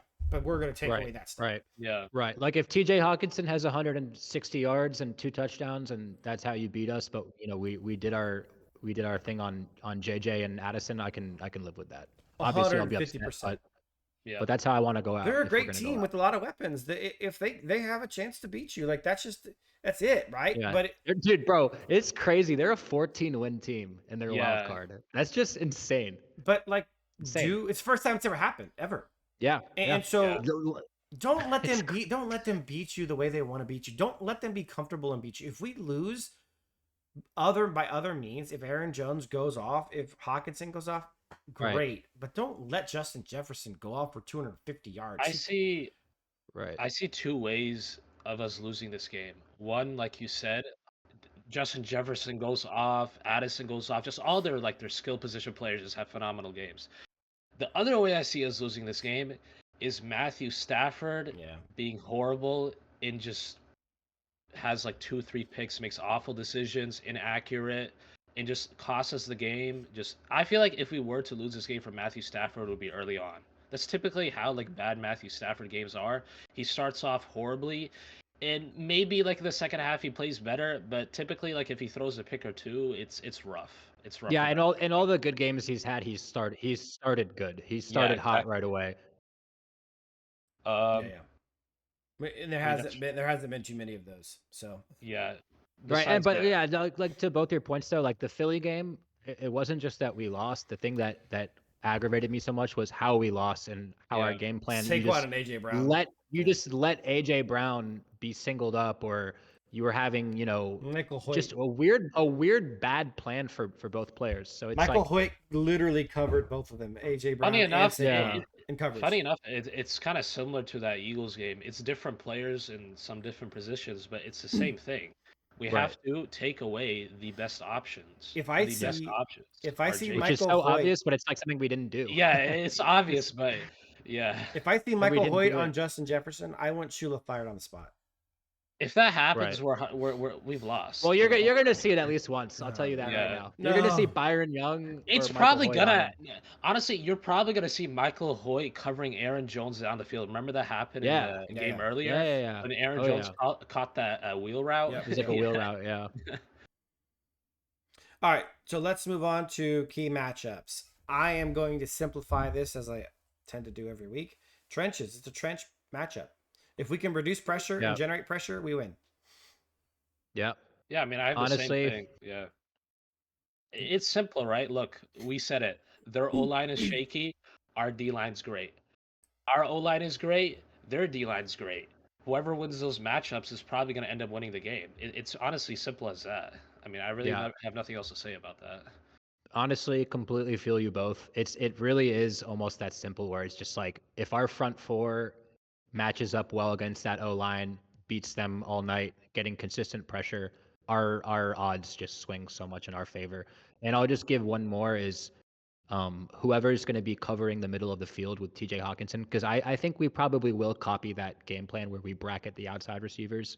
And I'm a little bit scared of what Hawkins. I don't even think Hawkinson's great, by the way, but he's good enough Yeah. to make you pay. Sure. Yeah. So I don't know who's going to be covering. It's probably going to be a combination of a few guys, but kind of that middle of the field on Hawkinson, I'm going to be looking at that. Whoever's covering him. Totally agree. You guys ready for keys to victory? Yeah. Yep. I'm gonna have a super. First of all, let me in the spirit of our missing comrade Joe, I'm gonna channel his take, which I know what it is. It's don't let Justin Jefferson be a superstar. That's exactly what he would say. Yeah. He would So say something. I'm like just that. gonna say that, but for my own take, that's a nod for Joe. By the way, if we didn't mention it, Joe is not feeling. He's feeling under the weather, so that's why he's not here.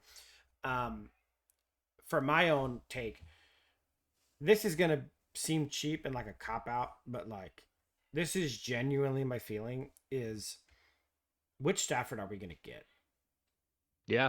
No, that's That's valid. As much of a key as anything. Yeah. Absolutely I genuinely think if good Stafford is here, we win. If We bad win. Stafford is here, we lose. Yeah. for sure. And Yeah. man, I just can't get over that. If that's just what it boils down to.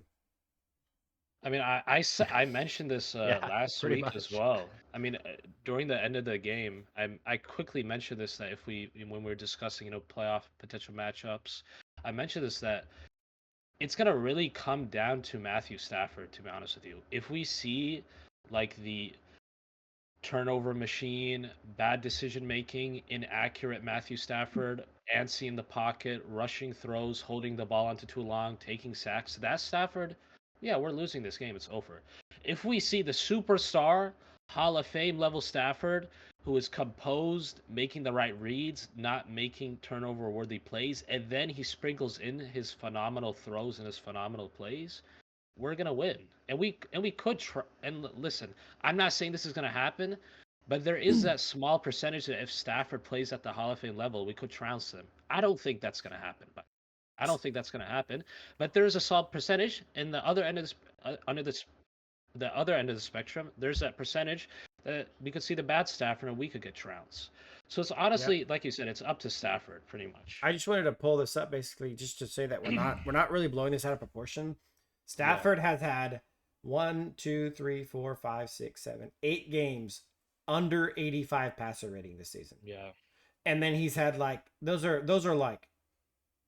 are clear. And look, in these 8 games, he's had 2 touchdowns and 1, 2, 3, 4, 5 interceptions, right? Actually, no, 4 touchdowns and 6 interceptions. That's bad, guys. That's like worse than Bryce Young bad. These 8 games, he played worse than Bryce Young. Like that's bottom quarterback in the NFL level bad. And then he had like 4 games over 110 passer rating, maybe 5 over 105. That Philadelphia game was a lot of garbage time stats. I don't really want to include that one. He had 5 games where he was like really good, and then he had 8 games where he was really bad in like 3 or 4 mid games, right? And so it literally is. We don't know what Stafford we're gonna get. He's been very up and down this season. The accuracy's been up and down. The decision making's been up and down. So I don't think it becomes a much more clear key to victory than that. Yeah. Yeah. Agreed. I think you guys nailed the Stafford thing. Totally agree. We talked about pass rush and pressure is going to be huge, obviously. Sam Darnold under pressure, it's not the same quarterback. And then, yeah, I guess super obvious, super simple, but really the answer for me, the key to victory is the secondary. And both execution wise and how Chris Shula is going to call it and scheme it and just strategize. Because, like OJ, me and you have been talking about this all year, where we'll blitz, but then we play soft zone behind it. And look, again, we talked about it. Detroit last night, they blitzed, but they had the balls to play man coverage, and that's why it worked. If you blitz, but you're in that soft zone, and then you can hit Justin Jefferson on an 8-yard hitch, that's not going to work. So it has to make the game plan has to make sense in the secondary, and then simply put, they have to execute. They have to cover well. And if we can get a good game from our secondary and it's well schemed, then I really like our chances. Can I give you my big balls game plan for the defense for the coverage? Amik What? Robertson, the guy who bracketed, who played man shadowing Justin Jefferson all game long, he's their slot corner. And he's smaller, and he's. I feel like I know where you're going. You want Durant on him? I'll tell you why. Yes, because what is we just talked about? What is Durant's weakness playing on the outside? It's that he gets bodied. But the point isn't to make sure he doesn't get bodied. The point is just that he sticks long enough to give Darnold doubt and let the pressure get home, right? So they never asked Amik Robertson to guard Justin Jefferson for 3 seconds. They asked him to guard him for 2 seconds. Then the bracket comes in, which could, in my opinion, I would just have John Johnson do that job. Yeah. I would have John Johnson be the bracket man all night long. That's then what he does best. Then you have Cam play the deep safety, right? So then you have Johnson bracketing, but Kobe is sticky. The things what you're doing is you're playing Kobe to his strengths, the stickiness, the ability to stay on tightly for a couple of seconds, and you're not even giving the time pass rush wise or with the bracket for his weaknesses to come into full effect, where Justin Jefferson is out bodying him, is out physicaling him, right? Like that doesn't come into play. That's my big balls, like big brain thing, is just do the same thing Lions did. Stick your best, stickiest guy in there, which is for us right now, Kobe Durant. Have him just play straight man all game against Jefferson. Bracket him with John Johnson III if he's in. If not, bracket him with Quentin Lake even. I mean, like, it's not a hard job, right? Oh God. Yeah. I mean, it's you saying Quentin Lake just I know, but all you're doing, right, is being near the top.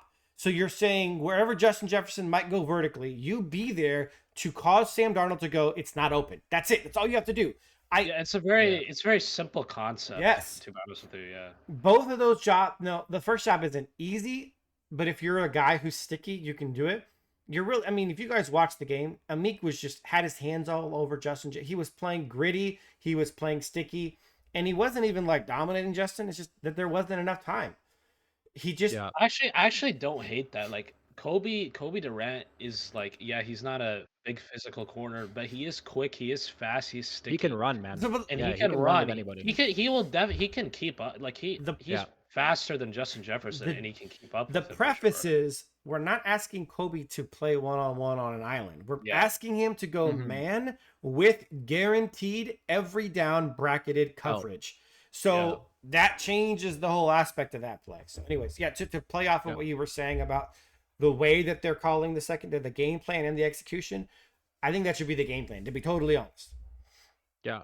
All right, your key to victory. Go ahead. Now I was going to say, if you watch the first time we played them, when they had success on those 2 scripted opening drives, if you could go and search this on YouTube, like Rams versus Vikings highlights, you'll see that literally only one of those catches Justin Jefferson got, he really earned. It was like that juggling one he had on the sideline. Yeah. Every single other catch was like, it was just soft zone, and it was just a gimme.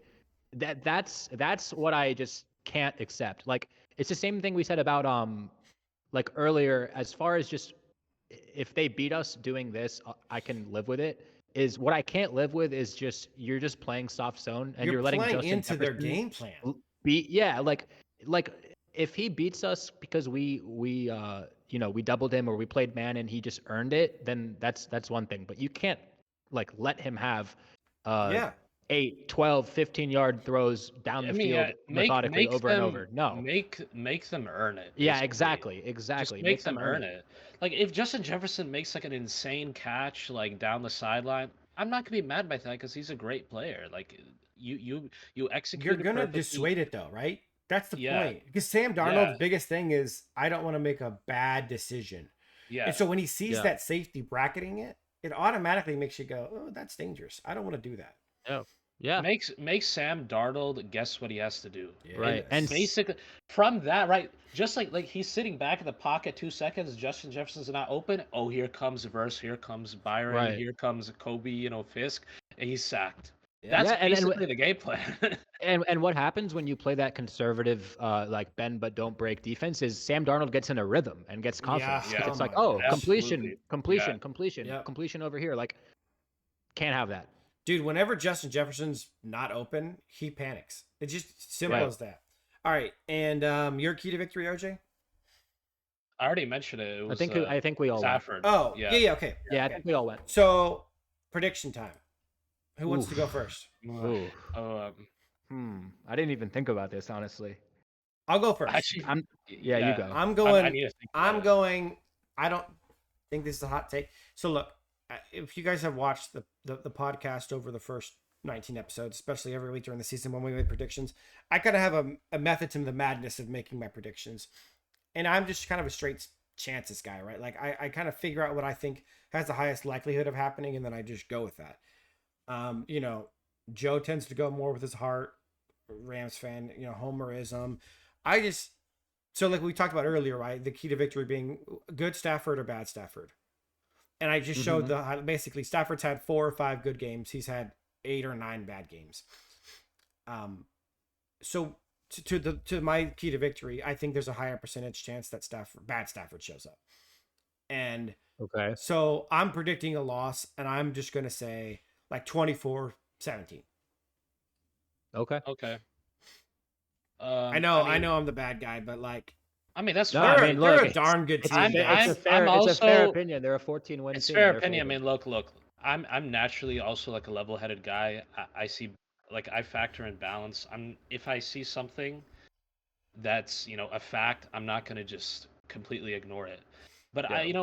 I will, like, if the Rams are playing in a playoff game, unless they're an absolute complete underdog, like, I will still predict them to win. I still think we can win if we like the game plan that we talked about. If we execute this game plan properly, and I feel like we can. I'm not saying we will, but I feel like it's a possibility. I think we'll win. I think it'll be a good game, but we'll pull it off at the end. And Yeah. it's funny enough.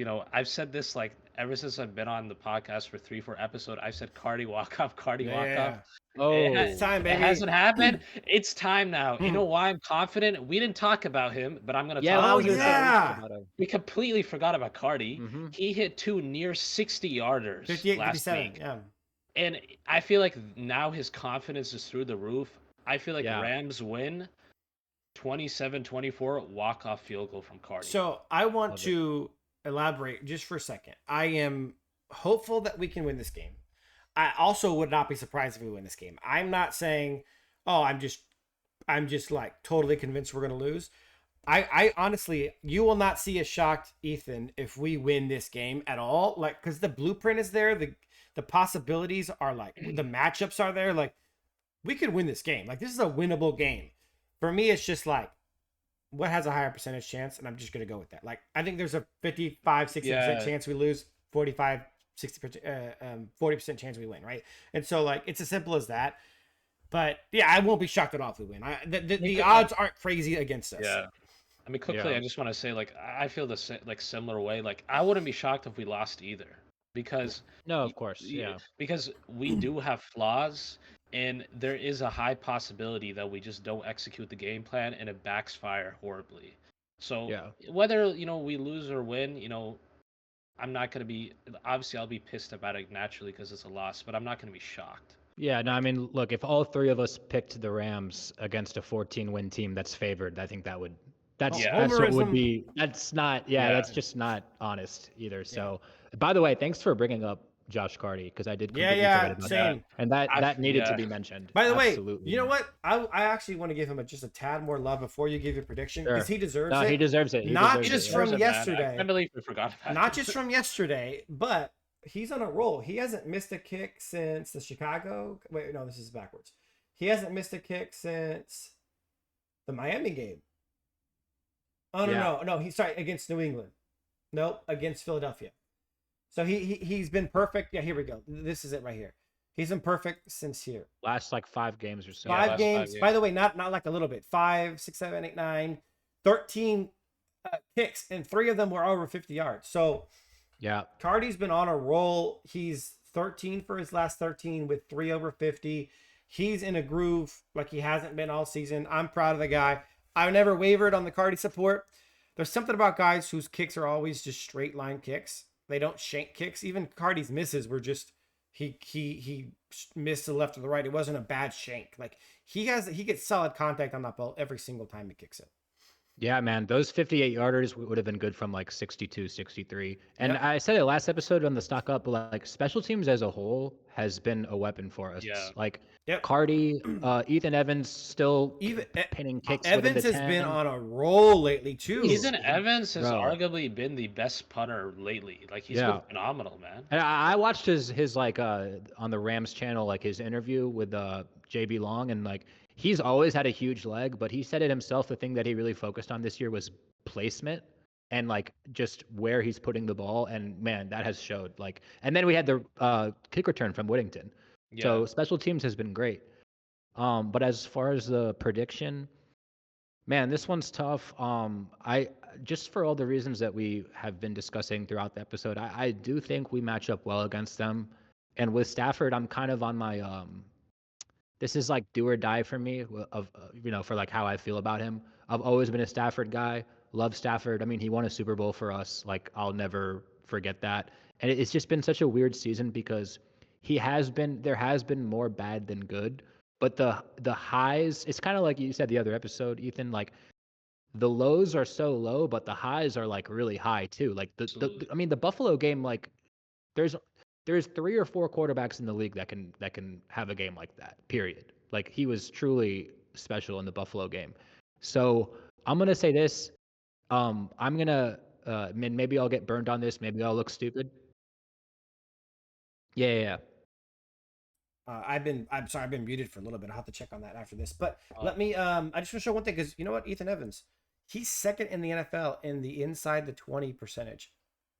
That's Yeah. mind-boggling. Yeah. That's great. Yeah, that's phenomenal, man. I just I was looking for the stat the whole time you were talking because you mentioned no, Ethan it's Evans and I okay. was like, he actually has been so good and I wanted to see how good he's been. Top 3 good, so that's excellent. But yeah, He's great. He Coach. probably should have been an All-Pro. But anyway, this is a He is- long-winded way of saying I'm going to give Stafford the benefit of the doubt one more time, one last chance to show up in this game. He showed up for a couple big games this Yep. year. He played well in the wild card last year. He's coming off a week of rest, and I'm going to say that the Rams figure it out and get the win. And I'll say Rams 24, Vikings 19. and that's totally fair. Stafford's your boy, so yeah, I like that. So do you guys both predicted victories? I predicted a loss. Yeah.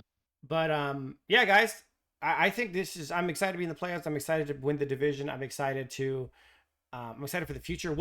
We really wanted to talk more about the future, but we decided to hold off on that until the season's over. We're gonna have plenty of episodes, between the end of the season and beginning of next season to kind of discuss that stuff. But guys, thank you for watching. We appreciate it.